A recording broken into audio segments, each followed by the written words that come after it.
1장 18절에서 25절 우리 다 찾으셨으면 같이 한 음성으로 같이 읽도록 하겠습니다. 예수 그리스도의 나심은 이러하니라. 그 모친 마리아가 요셉과 정혼하고 동거하기 전에 성령으로 잉태된 것이 나타났더니 그 남편 요셉은 의로운 사람이라 저를 드러내지 아니하고 가만히 끊고자 하여 이 일을 생각할 때에 주의 사자가 현몽하여 가로되 다윗의 자손 요셉아 내 아내 마리아 데려오기를 무서워 말라. 저에게 잉태된 자는 성령으로 된 것이라. 아들을 낳으리니 이름을 예수로 하라. 이는 그가 자기 백성을 저희 죄에서 구원할 자임이시니라 하니라. 이 모든 일에 된 것은 주께서 선지자로 하신 말씀을 이루려 하심이니 가라사대 보라 처녀가 잉태하여 아들을 낳을 것이요 그 이름을 임마누엘이라 하리라 하셨으니 이를 번역한즉 하나님이 우리와 함께 계시다 함이라. 요셉이 잠을 깨어 일어나서 주의 사자의 분부대로 행하여 그 아내를 데려왔으나 아들을 낳기까지 동침치 아니하더니 나음의 이름을 예수라 하니라. 아멘. 그래, 한 사람이 저와 여러분이 태어나기 위해서는요, 요즘에는 별로 이런 건 없는 것 같은데 제가 얼마 전에 어디서 했는지는 기억이 잘 안 나요. 이제 안 났는데 어떻게 아이를 낳습니까? 프레그넌이 됩니까? 임신을 합니까? 라고 했을 때 요즘 아마 그 한국 티네이저들에게 아마 던졌던 질문이었을 겁니다. 걔들이 뭐라고 대답하냐면 손만 잡으면은 임신이 되지 않아요? 이렇게 대답하는 사람들이 있었다고 합니다. 그것은 우리 아이들의 어떤 성교육에 대한 부재 상황 그것을 이야기합니다. 여기 앉아 계신 분들은 그 정도까지는 되지 않죠. 그러나 여기 그림에 있는 것처럼 저와 여러분이 태어나기 위해서는 정자와 난자, 스퍼մ 앤 에그가 퍼틸라이즈해서 수정이 되어져서 한 인간이 태어납니다. 오늘 말씀을 보시면은 18절을 한번 같이 보시면은요. 예수 그리스도의 나심은 이러하니라. 그의 모친 마리아가 요셉과 결혼하기로 약속하고 동거하기 전에 성령으로 잉태된 것이 나타났다. 그러면은 이런 스퍼մ 앤 에그가 정자와 난자가 만나야만이 사람이 태어나는데 여기에 성령으로 잉태되어졌다. 여기서 이제 막히게 되는 거예요. 그 다음 단어가 이해가 되지 않아요. 그러면서 설명이 돼요. 요셉한테 이야기를 해서 꿈속에서 나타나 두려워하지 말라, 무서워하지 말라. 저에게 잉태된 자는 성령으로 됐겠다. 그래서 24절에 잠이 깨었다. 일어나서 주의 사자의 분부대로 향하여 그 아내를 데려왔으나 아들을 낳기까지 동침치 아니하였다. 나음의 이름을 예수라 하였다. 다른 모든 내용을 신학적인 부분을 다루기 전에 성령으로 잉태되었다라는 이 부분에 대해서 저에게 던져주는 질문이 가장 많이 흔하게 던지는 질문이 유전자를 조작해서 질환을 연구하는 당신은 과학자인데 오늘 이 18절 이게 도대체 당신한테는 어떻게 이해가 됩니까? 라는 질문을 저에게 던져요. 인간의 심장에 질환이 있으면 어떤 한 프로테인이 잘못되면은 그 프로테인을 증가를 시켜버리거나 아니면 그 프로테인을 아예 없애버리고 난 다음에 이게 이 심장병의 원인입니다 라고 밝혀내서 세상에 알리는 그런 일을 하고 있는 저에게 이해가 안 간다 이거다. 과학자가 어떻게 이게 totally nonsense 하지 않느냐 이게. 내가 받았던 바이올로지 101 생물학 101 제일 기초가 되는 거기에 정자와 난자가 만나야지 되는데 이게 무슨 이야기냐? 당신은 뭐라고 대답하겠습니까? 라고 저에게 질문을 합니다. 제가 하고 있는 영역도 그러고 무조건 믿어, 덮어놓고 믿어, 그러면 돼. 이렇게 하면은 실망하고 돌아가겠죠. 그렇죠? 당신도 별 차이 없네. 뭐 이렇게 이야기할 겁니다.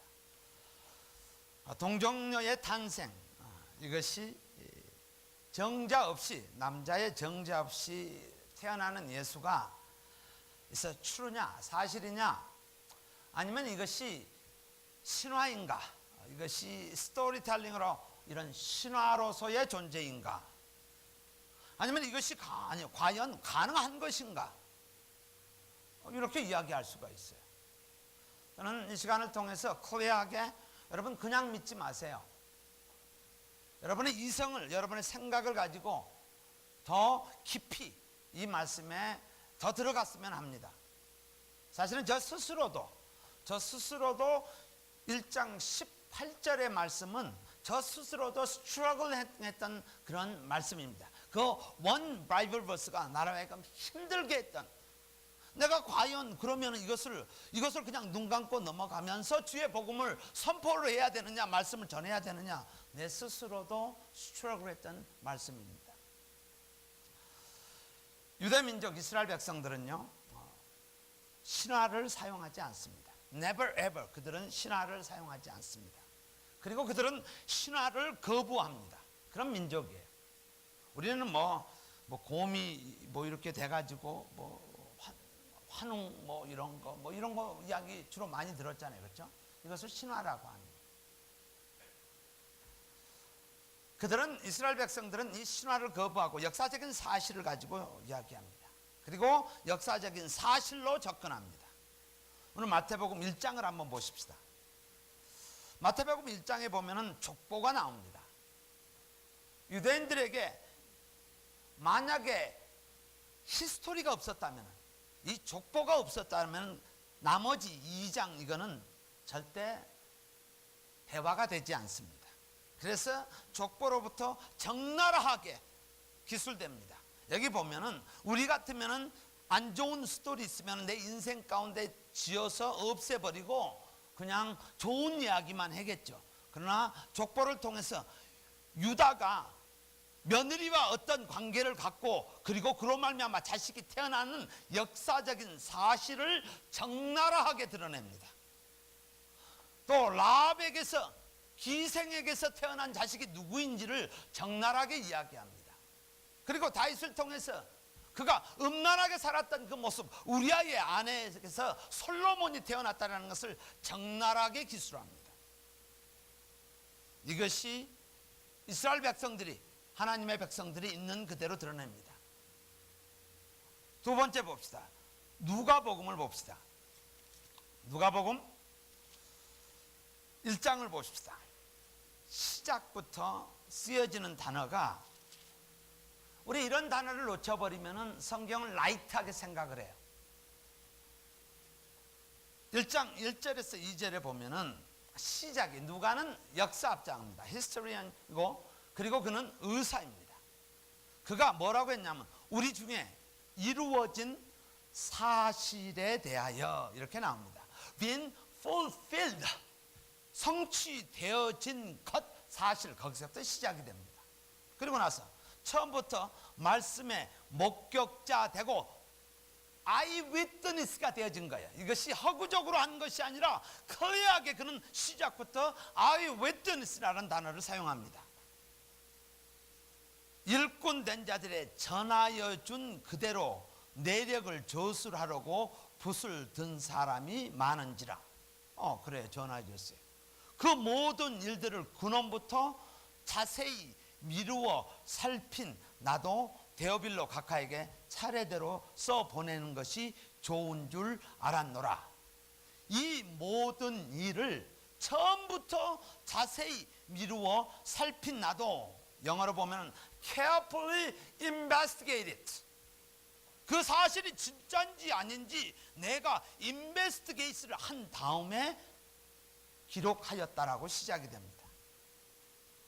그렇지 않으면 나머지 스토리는 허구에 불과하기 때문입니다.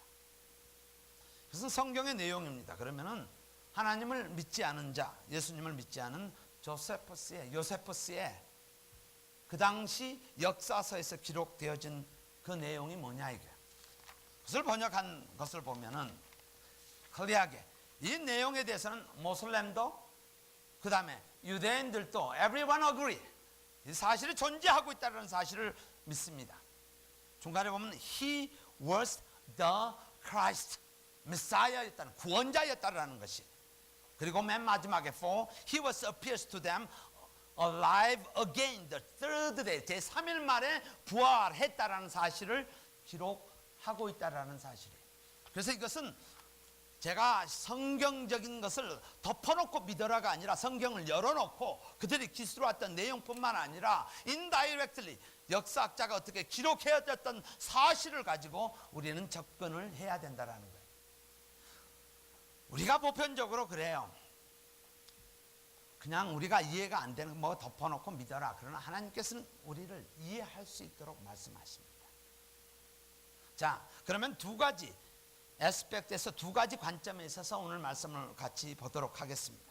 사람들이 동정녀 탄생을 부정하는 이유, 리젝트를 하는 이유, 받아들이지 못하는 이유가 과연 무엇이냐라는 거예요. 첫 번째 가장 흔하게 나오는 것이 성경에 그렇게 기록된 것이 없잖아요. 갑자기 미ddle of nowhere에서 갑자기 툭 튀어나오지 않았습니까? 라고 이야기해요. 그러나 성경을 좀 더 자세히 보면은 many place에서 이 말씀을 등장합니다. 하나를 보겠습니다. 처음 창세기 1장 15절에 보시면은 여자의 후손은 내 머리를 상하게 할 것이요 너는 그의 발꿈치를 상하게 할 것이니라 하시고, 한국말로 읽으면은 진짜 깊이 안에 들어있는 내용을 우리는 찾을 수가 없어요. 여기서 여자의 후손, 여기에 쓰여진 게 영어로 the woman 이렇게 나옵니다. A woman이 아니고 여기 앉아 계신 여자 아무나 데려다가 이렇게 하는 것이 아니고 the woman, 유일한 한 여인으로부터 나온다라는 것을 the라는 단어가 나옵니다. It's not A. 사람의 한 사람으로 산 여인으로서가 아니라 하나님께서 예정하신 the woman으로 나옵니다. 그리고 나서 남자의 정자가 아닌 성령으로 잉태한 유일한 여자의 후손이 이사야 7장 14절에 나옵니다. 보라, 처녀가 잉태하여, 처녀라는 것은 never been done, 처녀가 잉태하여 아들을 낳을 것이요 라고 클리어하게 나옵니다. 이 부분에 대해서는 성경을 찾아보면 우리는 쉽게 앤서를 찾을 수가 있습니다. 그러나 두 번째, 왜 부정하느냐? 인간의 이성으로 그리고 과학적으로 납득이 되지 않는다라는 거예요. 우리는 정자와 난자가 만나서 프레그넌이 되고 나의 존재가 이루어지는데 난자는 있는데 정자가 없다란 말이에요. 근데 이거 어떻게 내 이성으로 과학적으로 이것이 증명이 됩니까? 일단은 이렇게 한번 봅시다. 성경을 보시면은 1장 1절에 창세기 1장 1절에 처음 단어가 뭐냐면요, 하나님이 태초에 천지를 창조하시느니라. 여기서 막혀요. He created heaven and earth 라고 이야기하는 거예요. 모든 것을 하나님께서 만들었다. 여기서부터 딱 막히는 거예요. 그리고 계시록 맨 마지막에 보시면은 계시록 맨 마지막에 22장이요 20절에 보면은 이것을 증거하신 이가 가라사대 내가 진실로 속히 오리라 하시거늘 아멘 주 예수여 오시옵소서. Doesn't make sense. 우리의 이성으로 우리의 과학으로 이해하죠.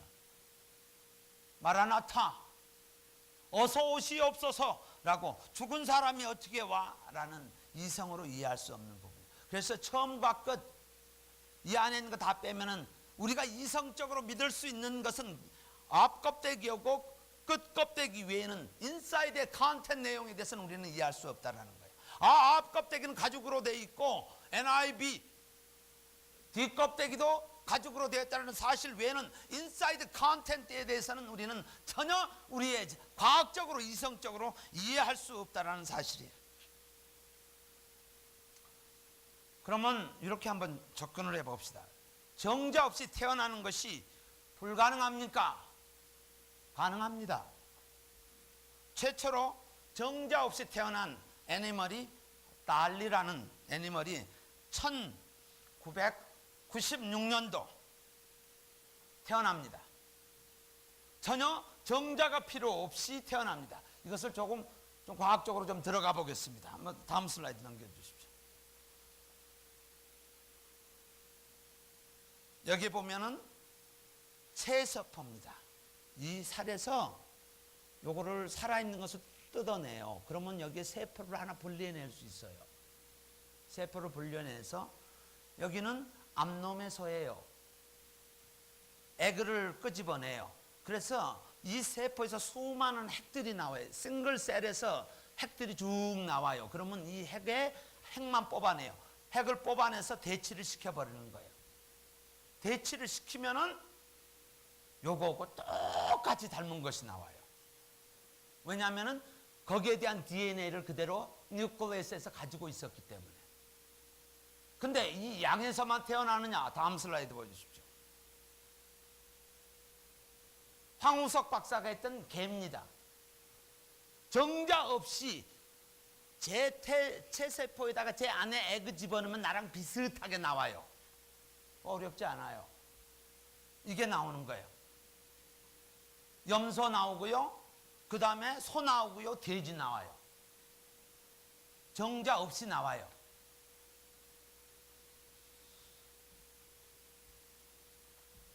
하나님이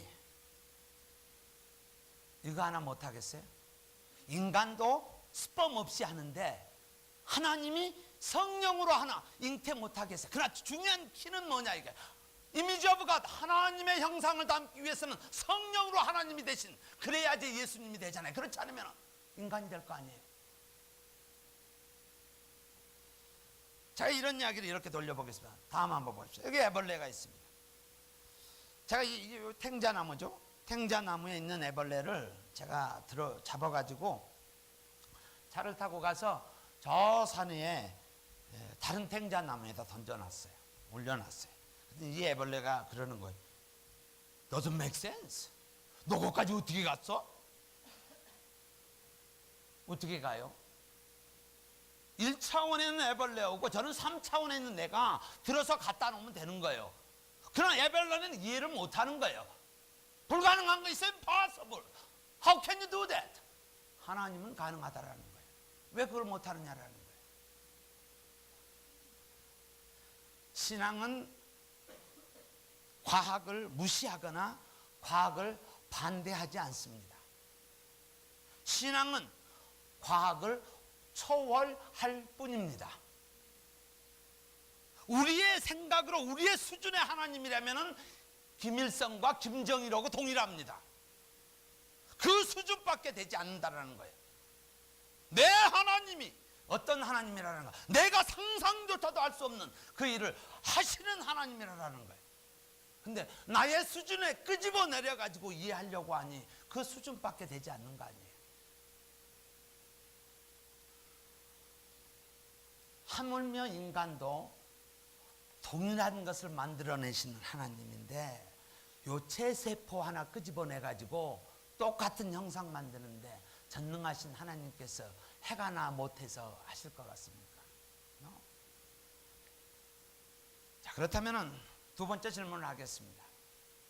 동정녀 탄생이 필연적인 이유가 뭐냐는가? 왜 하나님은 내가 이해하지 못하는 것을 해가지고 이렇게 힘들게 하십니까? 라는 거. 그거 좀 내 수준에서 좀 이해하게 좀 해서 그렇게 하셨으면 좋을 거 아니에요. 이런 질문 할 거 아니에요?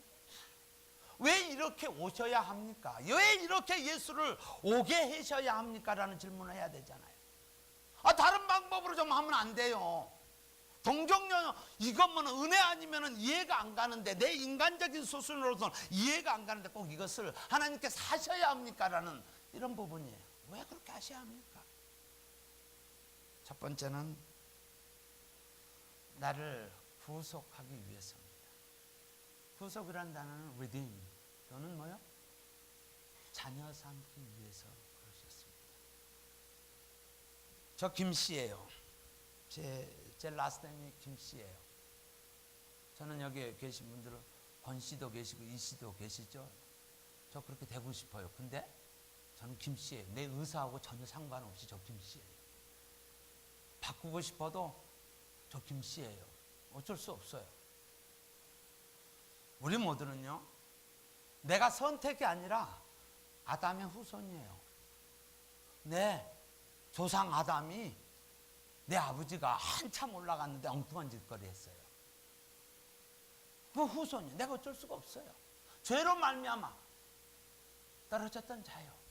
하나님 앞에 가까이 갈 수 없었던 아담의 후손이에요. 내가 선택한 것이 아니라 그렇게 주셨어요. 제가 마치 김씨인 것처럼 어쩔 수 없이 제가 그렇게 태어날 수밖에 없었어요.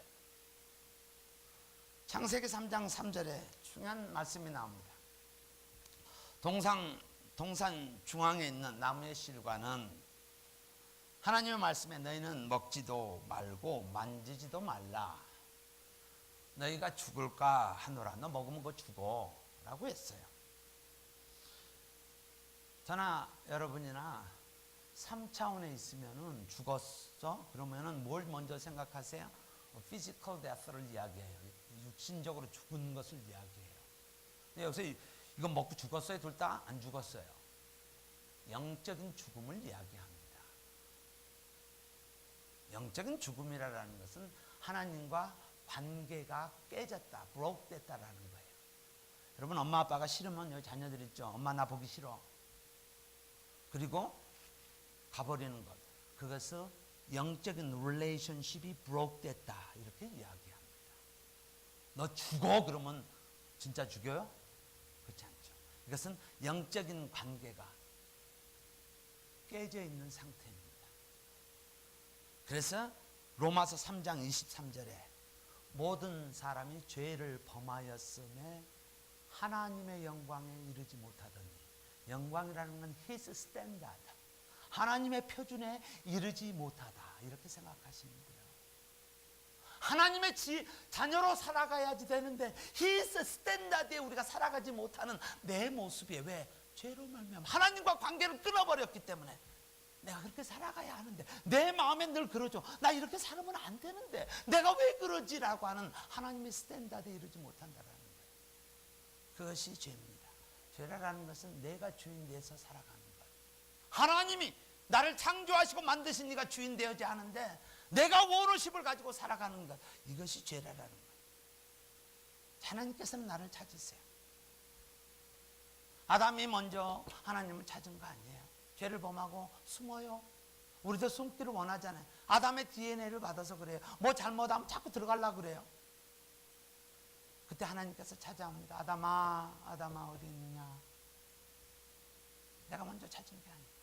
베드로가 마지막 순간에 뭐예요? 3번씩이나 예수님 부인해요. 베드로야. 베드로가 먼저 찾아가는 것이 아니라 예수님께서 베드로의 조반을 준비하면서 베드로를 맞아주는 그 모습이에요.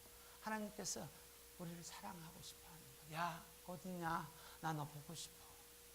여러분 자녀들 사고치고 밖에 나가 있죠. 그런 마음속에 뭐 있어요? 야 어딨냐, 와 그냥 와. 내가 안아줄게. 와 그냥 오란 말이야. 이것이 하나님의 이미지 오브 갓, 하나님의 형상을 닮은 자들의 모습이에요. 근데 그의 스탠다드에 하나님의 영광에 이르지 못하라는 것. 무엇 때문에? 죄성 때문에. 내가 주인 되고 싶어 하는 것 때문에 이런 모습이라는 거예요. 하나님께서 의로우신 하나님이잖아요. 자녀 삼아야지 되는데 그래 내 마음대로 하지 똑딱해갖고 하면은 세상에서 뭐라 그럴까? It's unfair라고 하지 않겠어요? 그 대속, 리듬, 대가를 지불해야지 돼요. 잘못한 것은 대가를 지불해야지 돼요. 그 대가가 뭐예요? 바로 내 대신에 대속 제물이 있어야 하는 거예요. 죄 있는 것은 죄를 대신할 수 없다. 피리어드입니다. 죄인은 인간의 구속 제물이 될 수 없다. 피리엇. 그래서 어떤 사람이라도 어떤 것이라도 대속 제물이 되어질 수 없습니다. 그래서 하나님께서 단 하나밖에 없는 독생자를 이 땅에 보내셨습니다. 레위기 4장 3절에요. 만일 기름 부음을 받은 제사장이 범자여 백성으로 죄를 잊게 하였으면 그 범한 죄를 인하여 흠 없는 송아지로 속죄 제물을 삼아 여호와께 드릴지니. 예수님께서 동정녀 마리아에게 태어날 수밖에 없었던 이유는 흠 없는 대속 제물이 되기 위해서였습니다. 그래서 예수 그리스도의 동정녀 탄생은 필연적인 것입니다. 하나님께서 죄 있는 것으로 대체시킬 수 없기 때문입니다. 그래서 이것을 필연적, necessary한 컨디션입니다. 저와 여러분을 구원하시기 위해서, 자녀 삼기 위해서, 회복시키기 위해서 그를 이 땅에 보내셨습니다. 그러면서 오늘 말씀 22절과 23절에 보시면요, 이 모든 일에 된 것은 주께서 선지자로 하신 말씀을 이루려 하심이니, 구약에서부터 면면히 흐르는 하나님의 사랑입니다. 보라, 처녀가 잉태하여 아들을 낳을 것이요 그 이름을 임마누엘 하리라 하셨으니, 이를 번역한즉 하나님이 우리와 함께 계시다 함이라. 왜? 21절, 아들을 낳으니 그 이름을 예수라 하라. 이는 그가 자기 백성을 저희 죄에서 구원할 자이심이니라 하니라.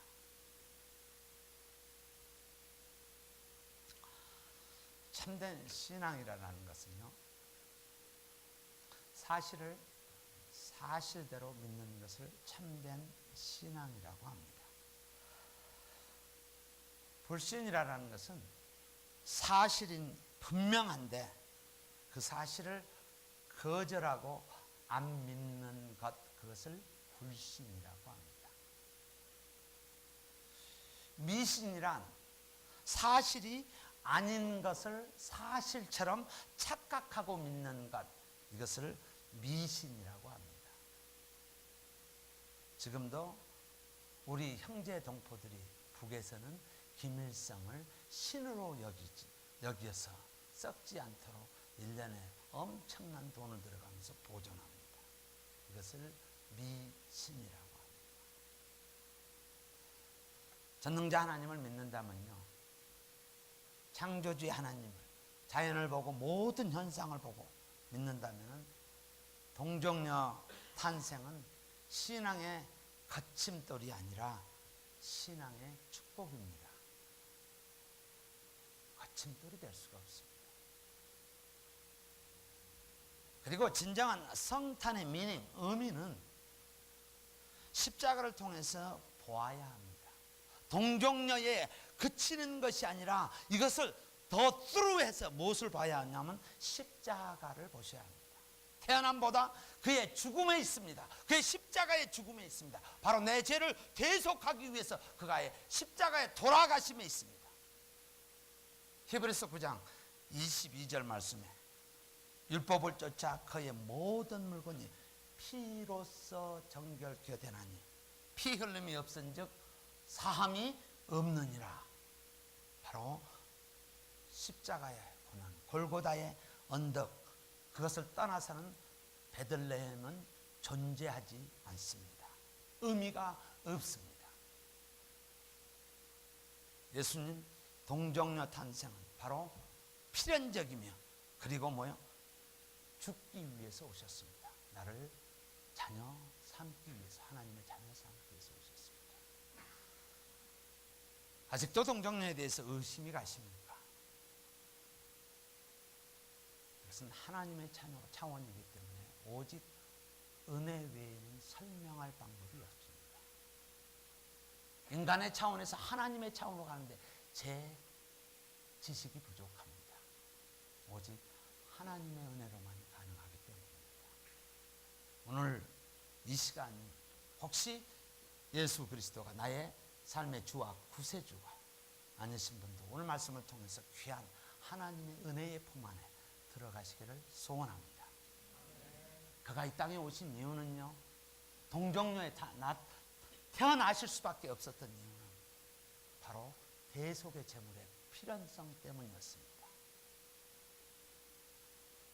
우리는 태어난 뿐만 아니라 십자가를 향해서 대속의 제물이 되신 그 모습을 증거하는 삶을 사는 하나님의 자녀가 되기를 주의 이름으로 축원합니다.